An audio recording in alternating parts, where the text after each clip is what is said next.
Estábamos durante la publicidad, estábamos hablando Pedro Gallardo y un servidor sobre también cómo se interrelacionan las cosas, ¿no? Ustedes pueden pensar que durante la pandemia, el confinamiento, bueno, el tema de alimentación ha podido salvar los muebles, y no se crean que es del todo cierto, porque todo está interrelacionado. Hablábamos antes con Antonio Mariscal, nos decía, bueno, el turismo, la bajada de números, bueno, pues nos decía Pedro, 85 millones de turistas menos en España, 85 millones de personas que ya no comen, que no compran alimentos, etcétera, etcétera, y todo eso repercute. Tampoco, evidentemente, han sido o están siendo buenos tiempos estos meses pasados. No sé los que vienen por delante cuáles son las previsiones, pero la pandemia aquí afecta a todo el mundo, Pedro.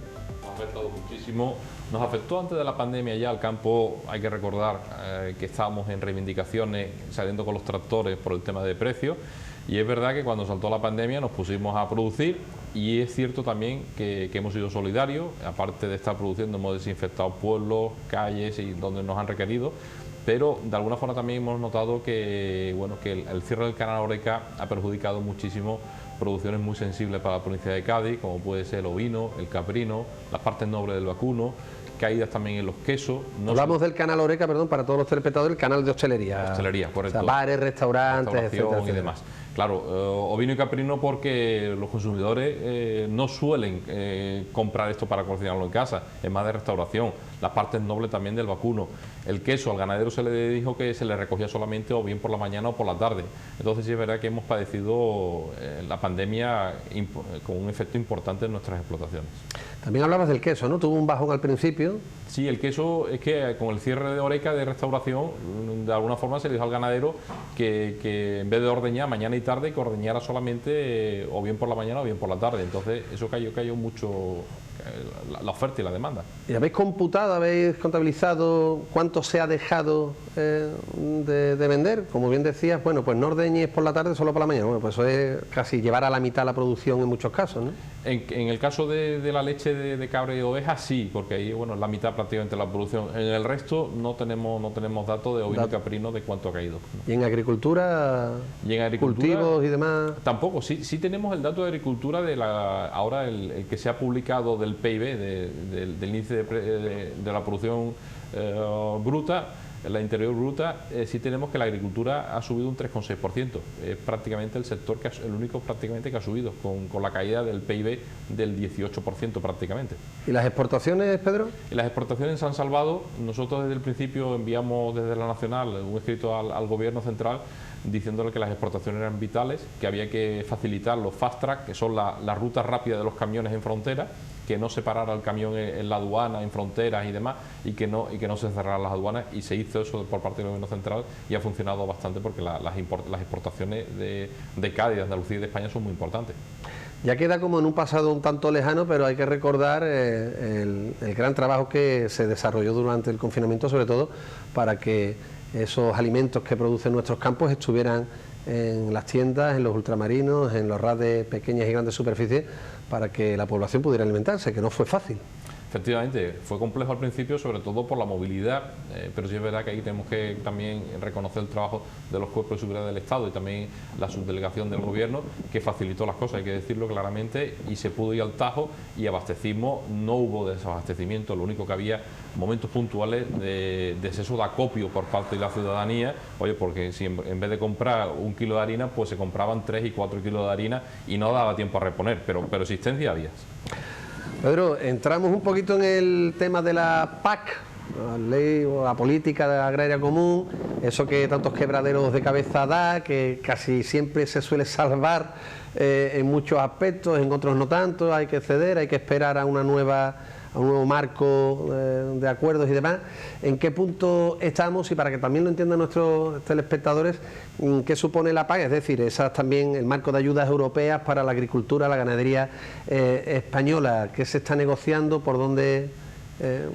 Muy bien, para que los oyentes sepan un poco, los telespectadores, la PAC al final es un 25 o 30% de ingreso que recibe el agricultor. O sea, de cada 100 euros que entra en la explotación, 70 euros de media es venta de tu cosecha y 30% son ayudas de Europa. Por tanto, es muy importante mantener este presupuesto. Estamos ahora mismo terminando lo que es la negociación del marco financiero plurianual. El marco financiero plurianual es el sistema para nutrirse todo lo que son las políticas europeas, no solamente agricultura, seguridad, inmigración, todo lo que se hace en Europa se está negociando ahora mismo y ya solamente falta que lo ratifique el Parlamento Europeo, y actualmente la propuesta de marco financiero conllevaría un recorte casi de un 10% de fondos para agricultura.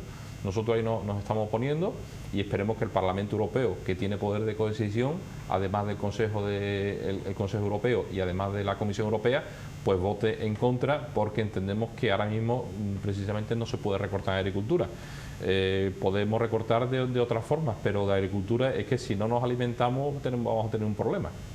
Pasa que a los que vamos escuchando siempre esos marcos, ¿no?, y esos hilos que se establecen de conexión con Europa a nivel de las ayudas, siempre estamos igual, ¿no? Siempre están intentando recortar en agricultura algo que a muchos nos parece básico. Sí, es así, es que la agricultura fue la primera política común de toda Europa, fue únicamente la agricultura. Es verdad que ahora ya hay otras políticas, y si hay un dato que es importante, que nosotros defendemos esto a capa y espada, el tema de las ayudas, puesto que no se nos está compensando vía precio. Y yo le voy a poner un ejemplo muy claro a los oyentes, Antonio. En el año 60, la unidad familiar, cada familia, de cada 100 pesetas que entraban en un hogar, 55 pesetas eran para alimentación. 55 pesetas. A día de hoy, en un hogar familiar, de cada 100 euros o 100 pesetas que entre, 16 pesetas, el 16% es para alimentarse. O sea, que tenemos 84% a libre disposición para comprarnos un coche, que en el año 60 aquí no había coche. Para pagar trampa. Para pagar trampa, para comprar online, para irnos de vacaciones, que en el año 60 no se podía ir uno de vacaciones. Es curioso. Entonces, todo eso es gracias porque estamos produciendo muy barato, muy asequible, y además a unos precios pues muy competitivos, y además, oye, que melón tiene durante todo el día del año en la nevera, no como en el año 60, que o tomabas melón en el mes de septiembre y octubre o no tomabas melón el resto del año. Entonces, bueno, nosotros estamos reivindicando el papel de la agricultura porque alimentamos a la población 3 veces al día.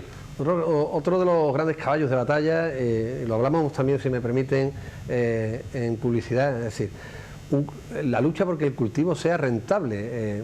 Vemos cada año como hay agricultores que prácticamente dicen, mira, para que me paguen la patata esto y la esto, es que la regalo, ¿no? Una manera de hablar también, ¿no? Pero se da de hecho. Es decir, se produce y por los precios que se ofrecen están por debajo de los costes de producción. Pero sí, es una reivindicación. Eso a muchos se nos hace difícil de entender. ¿Por qué pasa eso? Eso pasa porque estamos en un mundo globalizado. Al final, aquí sí es verdad que antes había unos precios de referencia y una intervención. Eso ya no lo tenemos, son precios globales, precios mundiales, y entonces te entran producciones de terceros países sin reciprocidad, con productos que aquí están prohibidos, y eso lo tenemos denunciado, lo tenemos dicho, o con herramientas que aquí no están permitidas y sí están permitidas en otras zonas del mundo, y nosotros tenemos que competir con ese dumping laboral, social y económico de terceros países. Nosotros lo que hemos pedido al gobierno, y en eso de momento si nos ha escuchado, es una ley de la cadena que se nos cubran los costes de producción. Y en eso estamos ahora mismo trabajando en las mesas. Eso se aprobó, si no recuerdo mal, marzo-abril de este año, el Real Decreto 5/2020, y estamos ahora mismo en fase de desarrollo de esta ley de la cadena. Y bueno, entendemos que se nos tienen que cubrir los costes de producción, hombre, y un pequeño margen, porque al final el tractor se deprecia, la nave cada 20 o 30 años hay que echarle el techo, y tenemos también que mejorar nuestras explotaciones y además hacer un sector atractivo a los jóvenes, que también lo decimos, que tenemos un sector muy envejecido. Solamente el 7% de los agricultores tienen menos de 35 años, mientras que hay países como Polonia tienen más del 20% de jóvenes incorporados. Precisamente hace unos días vamos conociendo de plazos, maneras, requisitos, precisamente en unas ayudas para la incorporación de los jóvenes al campo, porque las generaciones que están, bueno, van cumpliendo sus años, ya han cumplido también su etapa profesional más que justa y merecida, y el campo tiene que renovarse, tiene que haber alguien que siga con la labranza de las tierras, etcétera, etcétera. Efectivamente, nosotros, bueno, acogimos con beneplácito y agradecimos a la Consejería en este caso que sacara esta nueva convocatoria de ayuda para los jóvenes por la vía de la ITI, que es solamente para la provincia de Cádiz, de toda Andalucía, hay que reconocerlo también, porque ya salió una línea general y de alguna forma es la forma de incorporación de los jóvenes. Y no solamente hemos agradecido esta convocatoria, es que se ha cambiado un poco también el formato. El formato antes, si un joven hacía un plan empresarial y se incorporaba, si al año se había incorporado a lo mejor en aguacate y el aguacate ya no era rentable, tenía que estar 5 años atado a ese árbol. A día de hoy eso se ha cambiado, se te permite... Atado que era casi condenado, ¿no? Condenado durante 5 años. Y no solamente se te permite cambiar el empresarial, cambiarlo, sino que también ahora te dan un 25% de la ayuda sobre la marcha. Con lo cual tú ya puedes satisfacer los gastos iniciales, por lo menos pagar los impuestos iniciales, pagar la seguridad social, que eso antes no se permitía. Y había jóvenes que se habían incorporado, pero que no te daban la ayuda porque de alguna forma eran morosos ante las administraciones. Ha hablado precisamente de las administraciones, cómo están las relaciones, tanto en la autonómica como estatal, con el mundo de la agricultura, de la ganadería. En este caso, bueno, lo concretamos con nuestra provincia, ¿no? Sí, nosotros ahora mismo tenemos unas relaciones bastante fluidas, tanto a nivel de consejería como a nivel del ministerio. Tanto con la consejera como con el ministro Luis Plana o la consejera Carmen Crespo, y la verdad que ellos sienten lo que es la provincia de Cádiz. Nosotros también en Madrid y en Bruselas, que vamos constantemente, intentamos que se visualice el trabajo en Cádiz, y también lo decimos, es una provincia muy heterogénea, aquí de todo, desde el norte al sur, al este al oeste, tenemos de todo excepto tabaco, o sea que nos afecta prácticamente todo, con lo cual pues claro, no es como el resto de Europa, muchas zonas de Europa, que es una agricultura muy homogénea. Aquí es que hay que defender todos los sectores. Tenemos desde algodón a cultivos subtropicales, que tenemos ya una superficie importante de aguacate, cultivos leñosos, cereales, tenemos de todo. Siempre hemos dicho que en el caso de Cádiz, un ejemplo en la diversificación del cultivo. Es cierto que también no queda otra, hay que renovarse, pero muy atento siempre a la demanda, ¿no?, del propio canal Oreca, es decir, de los consumidores, que también se crean tendencias en consumo, ¿no? Porque el aguacate prácticamente hace 30 años casi que ni lo plantearas, ¿no?, porque no estaba en la mesa diariamente. Hoy sí, ¿no? La verdad que sí, es una provincia muy diversa, con muchísimo recorrido y muchísimo potencial de crecimiento, y después también lo decimos muchas veces, no solamente lo que se produce, sino también cómo estamos ayudando a mitigar el cambio climático, con los parques naturales que tenemos, con las zonas que tenemos, pues llámese de Alcornocales, de la Sierra de Cádiz.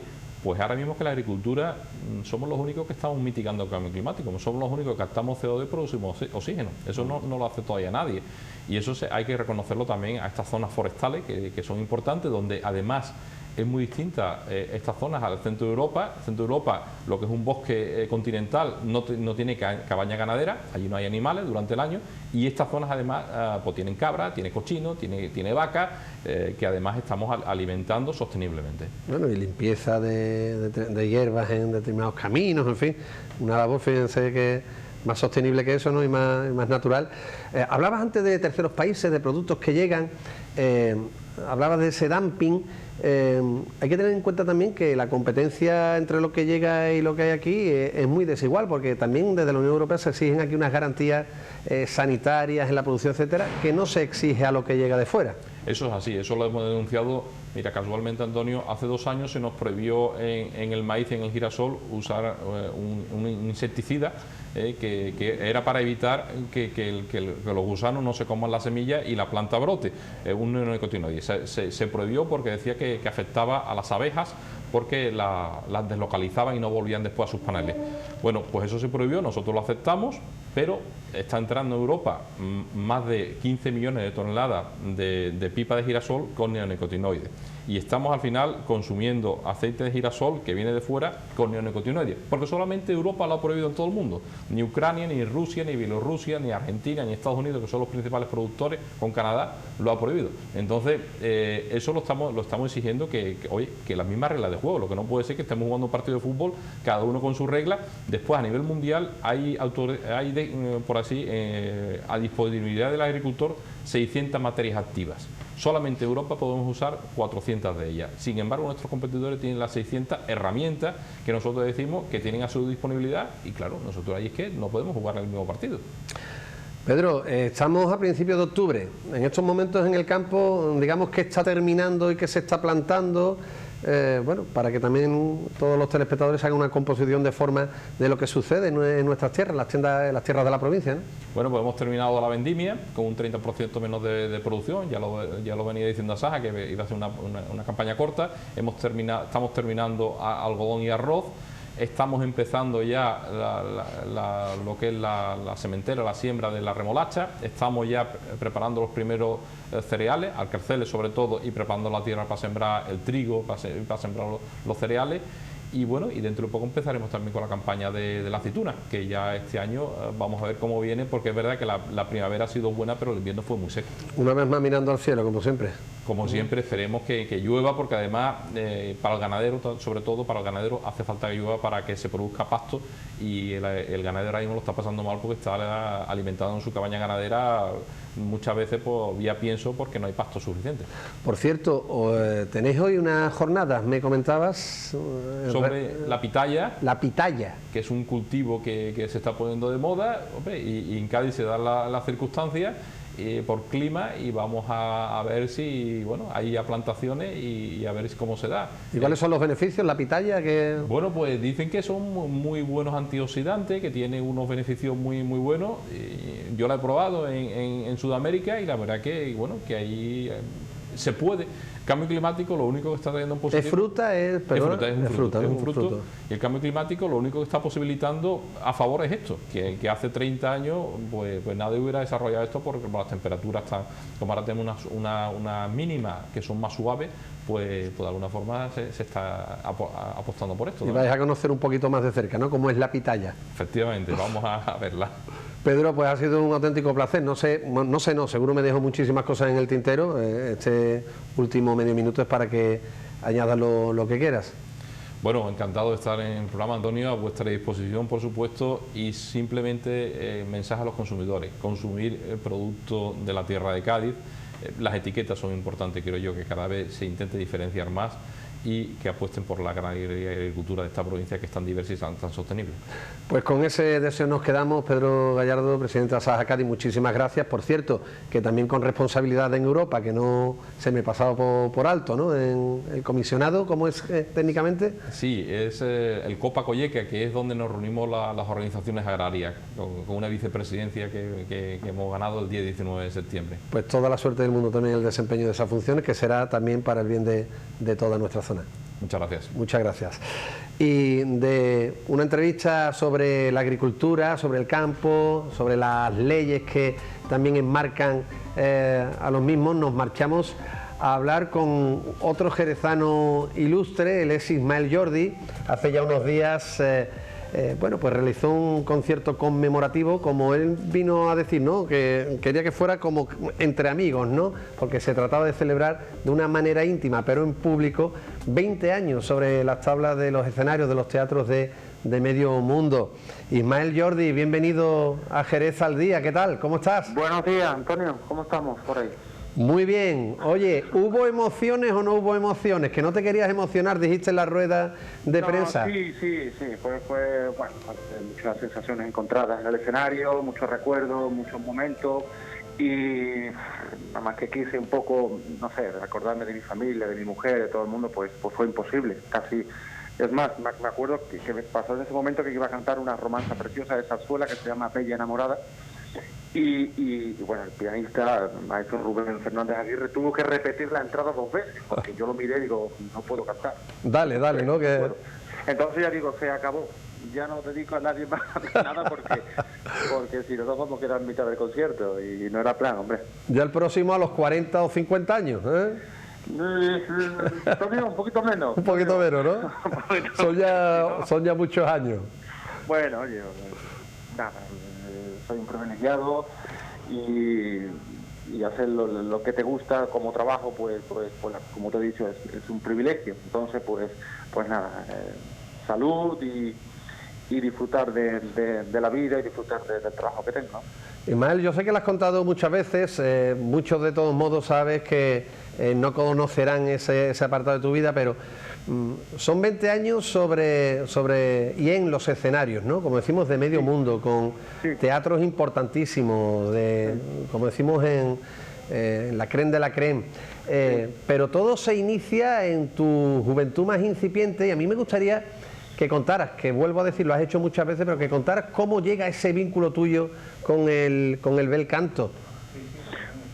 es una cosa, bueno, incluso en el escenario hubo un momento que me vino incluso por la cabeza, ¿no? Pensar, hay que ver que hace 20 años estaba yo en la cola del Villa Marta buscando una entrada para ver si podía ver a Alfredo Kraus en directo en la apertura del Villa Marta, para ver la ópera Carmen, que fue la primera ópera que se hizo en el Villa Marta, después, digamos, de la inauguración. Y fue todo, a ver, Antonio, mi padre ponía discos yo escuchaba de pequeñito los discos de Vicente Fernández, todas estas rancheras que canta este hombre. Mi padre ponía discos de Gardel, escuchando tangos. Y bueno, yo empecé como a interesarme un poco por ese tipo de música, digamos, un poco más lírica, entre comillas, ¿no? Fue escuchar un concierto de Pavarotti que dio en el Liceo de Barcelona en el año, no sé, 80 y tantos, que a mí eso me impactó. Yo tenía 12 o 13 años. Y yo empecé, pues bueno, por un chaval de 12 o 13 años que le guste la ópera, un poco raro, ¿no? Porque bueno, yo aparte escuchaba los discos de mi padre, de la paz, que era de Fernando Terremoto, sí, que yo tenía que pasaba de un extremo a otro. Y nada, empecé a investigar, yo empecé como... porque a mí me da mucha vergüenza cantar, mucha vergüenza, pero yo notaba en mí una facilidad. No me digas, ¿te daba vergüenza cantar? A mí mucha. Y todavía soy yo vergonzoso, ¿no? Yo prefiero cantar para 2.000 personas o 3.000 que cantar para un grupito pequeño. Sí, en reuniones pequeñas, sí. Sí, porque bueno, en realidad te montas en el escenario y muchas veces no ves el teatro porque están las luces apagadas y bueno, no estás pendiente a lo mejor, ¿no? Por eso un concierto siempre es más difícil que una función de ópera, porque el concierto tú no estás más expuesto al público, ¿no? Entonces, pues nada, Antonio, yo me notaba una facilidad, bueno, ya mi mujer me escuchó un día cantar, oye, qué bonita voz. Bueno, canta. tu mujer y en el vestuario del Jerez B, ¿no? Exactamente, yo también cantaba, claro, yo cantaba. Incluso ya el escalafón inferior de Jerez Deportivo, no. No fue en Jerez. Bien. Juvenil. Juvenil, eso. En juvenil yo empezaba a cantar. Y muchos de mis compañeros de fútbol, que ahora nos vemos por la calle, no le coge desprevenido que yo haga esta carrera, que yo esté cantando, porque ellos sabían que yo cantaba ya, ¿no? Y tenía una cierta facilidad para cantar, ¿no? Y nada, se creó, yo empecé cantaba pero dentro de mí yo tengo una inquietud, digo, ¿esto qué es? Esto tiene que ser algo, no sé. Se Villa Marta, se creó un coro y bueno, pues mi mujer, unos amigos, oye, apúntate en el coro, que te escuchen, que vean que a ver, no sé, que tú tienes una facilidad. Y bueno, fueron a entrar en el hice la prueba del coro, que estaba el maestro Ángel Hortas. Y nada, me dijo, Ángel, oye, tú tienes que estudiar, tú tienes que estudiar canto, tienes que estudiar canto. Me quise ir a Sevilla, que a veces estaba la cátedra de canto, pero no me dio ni tiempo, porque me escucharon unos cantantes que vinieron a Jerez a hacer una zarzuela que se llama Los Amantes de Teruel. Me dijeron, vete a Madrid que te escucha Alfredo Kraus en la Escuela Reina Sofía. Eso me sonó a mí a broma, pero bueno, ellos echaron la solicitud, fui allí y de 50 personas cogieron a 4 y uno fui yo. Vaya. Antonio, así, resumiéndotela rápido. Sí, casi nada, ¿eh? Casi nada, claro, ese es el tema, ¿no? Que muchas veces pues hay que dar ese paso adelante, ¿no? Hay que ser valiente también, ¿no? Porque, bueno, yo ya tiene una cierta edad, tenía 22 o 23 años y dejarlo todo, irte a Madrid a estudiar canto, ópera. Dime tú que sí. Sí, cambios radicales en tu vida, claro. Sí, tuve valor de hacerlo, ¿no? Y claro. Bueno. Alfredo Kraus, Ismael, evidentemente ha sido, podemos decir, tu mentora, muy importante en tu vida. ¿Qué lecciones de vida precisamente te ha dado y te han servido para después tu singladura en solitario, ya en los escenarios? Bueno, aparte de Alfredo Kraus, está considerado uno de los grandes técnicos, es decir, un hombre que cantó el mismo repertorio desde los 30 años hasta los 70 que murió, es decir, y siempre conservó la voz intacta, ¿no? Bueno, normal que con más años, pues la voz, quiera tú que no, pues se va mermando, pero era impresionante que conservaba todas las notas, casi el mismo repertorio desde cuando era joven, entonces pues tenía una técnica muy depurada. Entonces, aparte de estudiar con uno de los grandes técnicos de la historia, lo que no saben tampoco las personas es que este hombre pues también daba otras lecciones de vida, en el sentido de que Aprendí mucho también de él, la profesionalidad, el llegar a los teatros, cómo hay que llegar, con las óperas aprendidas, a tu hora, el estudiar el día a día, digamos el respeto un poco por la profesión que yo pienso que desgraciadamente se está perdiendo un poquito, ¿eh? Pienso. Entonces, pues, esa seriedad, ¿no? y ese amor y esa profesionalidad por la carrera, que yo creo que hoy en día es importantísimo, muy atento al repertorio que escoges, no por ser tenor tú puedes cantar todo, ¿sabes? Entonces hay que, en un equipo de fútbol está el que mete goles, el que defiende y el que para y el portero. Pues en los tenores, en el canto es lo mismo. No por yo ser tenor puedo cantar todo. Hay que estar muy atento al repertorio que eliges. Los días de descanso, sobre todo eso me lo decía casi todos los días: Ismael, no te puedes olvidar de dónde vienes, no puedes olvidar tus raíces, tus tradiciones, porque eso en nuestra carrera es importantísimo. Y bueno, pues eso, tuve la suerte de estudiar con uno de los grandes de la historia de la ópera, y sobre todo con una persona con una cabeza privilegiada. Ismael, durante estos 20 años, ¿cuáles consideras que han sido tus actuaciones más estelares, más importantes? ¿Y qué teatros llevas ya a fuego grabados en tu corazón? Bueno, vamos a dejar aparte el Teatro Villa Marta, evidentemente, por lo que conlleva y por lo que es decir, aparte de mi debut como el papel principal, que fue el Don Pasquale. Pues bueno, tengo en la cabeza pues mi debut en Viena, en el Forsope de Viena, tengo mi debut cuando debuté en el Covent Garden de Londres, en el San Carlo de Nápoles, uno de los teatros más impresionantes que yo he cantado, y encima cantando una ópera que es Lucia de Lammermoor, que fue allí donde se estrenó, con un director de orquesta que ha muerto hace unos meses, que es de Nello Santi, que para mí ha sido un antes y un después encontrar a este hombre en mi carrera. Y bueno, después singular el Teatro de Tokio, sí, por ciertos teatros que tienen esa cosa, ¿no? Por la ciudad, por el sitio que es. Pero como te he dicho, pues San Carlo de Nápoles, Covent Garden, es decir, son teatros que te marcan, ¿no? Que te marcan mucho. ¿Tu aria preferida? Que no tiene que ser, que no la has tenido por qué cantar, pero es la que más te pueda gustar, ojo. Claro, la que más me gusta es las que no canto. No, hay muchas áreas. Por ejemplo, que es una de mis caballos de batalla, que es de lo que he cantado mucho. Le tengo mucho cariño porque fue la primera área que yo estudié con Kraus, que es un área muy sutil, un área que bueno, le cogí odio. Estuve un año sin cantarla, porque fue tal la que me dio el maestro Kraus que le cogí odio. Me tuvo con la primera frase 6 meses, con la primera frase. 6 meses con una frase. Sí, una furtiva lágrima, Nelio, que eso me decían no. Mamma mía. No, y no, la U no puede ser más grande que la A, la dice, no entendía nada, claro. Y ya poco a poco, odio le cogí ese. Pero bueno, son áreas pues significativas, el último acto de Lucia, ese área maravilloso, esas 2 áreas que tiene también, tengo un cariño especial. Ahora incluso esta ópera que quiero debutar en un futuro, el Werther, un área que canté, bueno, el pasado sábado, ya hace días. Hace 2 sábados, sí. Hace 2 sábados, exactamente. Pues el Pourquoi me réveillé, ¿no? Que es una de las áreas emblemáticas también del maestro Kraus, pues, que ahora yo estoy empezando a assaggiare, dicen los italianos, a probar. Ismael, hemos hablado un poco en estos 20 años, en lo que queda por delante, ¿qué retos te marcas? ¿Qué puertas de qué teatro te gustaría abrir? Y bueno, un poco también ese futuro a corto o medio plazo, porque sabemos también que ha trastocado evidentemente esta pandemia la agenda en tu caso, ¿no? de trabajo. Bueno, esta pandemia no solo a mí, a muchísimas personas en el mundo, en España, pues ha trastocado muchísimo.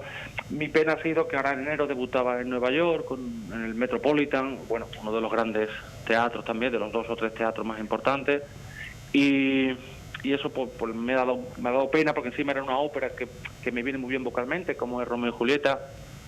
Pero bueno, hace cuestión de 5 o 6 meses me han dado también dentro de 2 años la Traviata en el Metropolitan. Entonces, bueno, en cierta manera me quedé un poco más tranquilo, ¿no? Mi futuro, lo que yo pienso, debutar, por ejemplo, la ópera Werther, que eso me gustaría debutarla, cierto tipo de repertorio que me gustaría afrontar ahora dentro de varios años, y sobre todo, Antonio, pues ser feliz con lo que hago. Nunca me he puesto, no sé, cada uno tiene su camino y cada uno tiene su mentalidad, pero yo nunca no me he propuesto nada, yo tengo que llegar ahí, no. Yo cada vez que he querido apretar algo no me ha salido. Entonces, bueno, yo me preparo día a día, estudio todos los días, intento ser mejor todos los días y ser feliz. Y bueno, la verdad que trabajando, las cosas llegan, ¿sabes? Las cosas llegan. Y por lo menos en mi caso me están llegando, y lo importante es estar preparado y tener también ese puntito, ¿no? Ese puntito pequeño de humildad para darte cuenta que bueno, no has llegado, ¿no? Y que siempre todo lo que haces se puede mejorar aún, ¿no? Y con esa mentalidad, pues quiero seguir unos años más, y hasta que la voz aguante y que yo pues sea también feliz, ¿no? Entonces pues nada, la verdad que bueno, debutar en un teatro como el Metropolitan no ha podido ser ahora, pero volveré dentro de 2 años, pues eso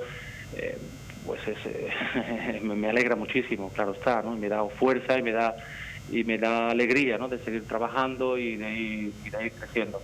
Teatros también como la Scala de Milán, que ya he tenido propuestas varias veces, pero son teatros que a mí, digo, cuando dicen, no, es que ha cantado en el Metropolitan, ha cantado en la Scala, a mí lo que me gustaría no es cantar una vez y no volver más.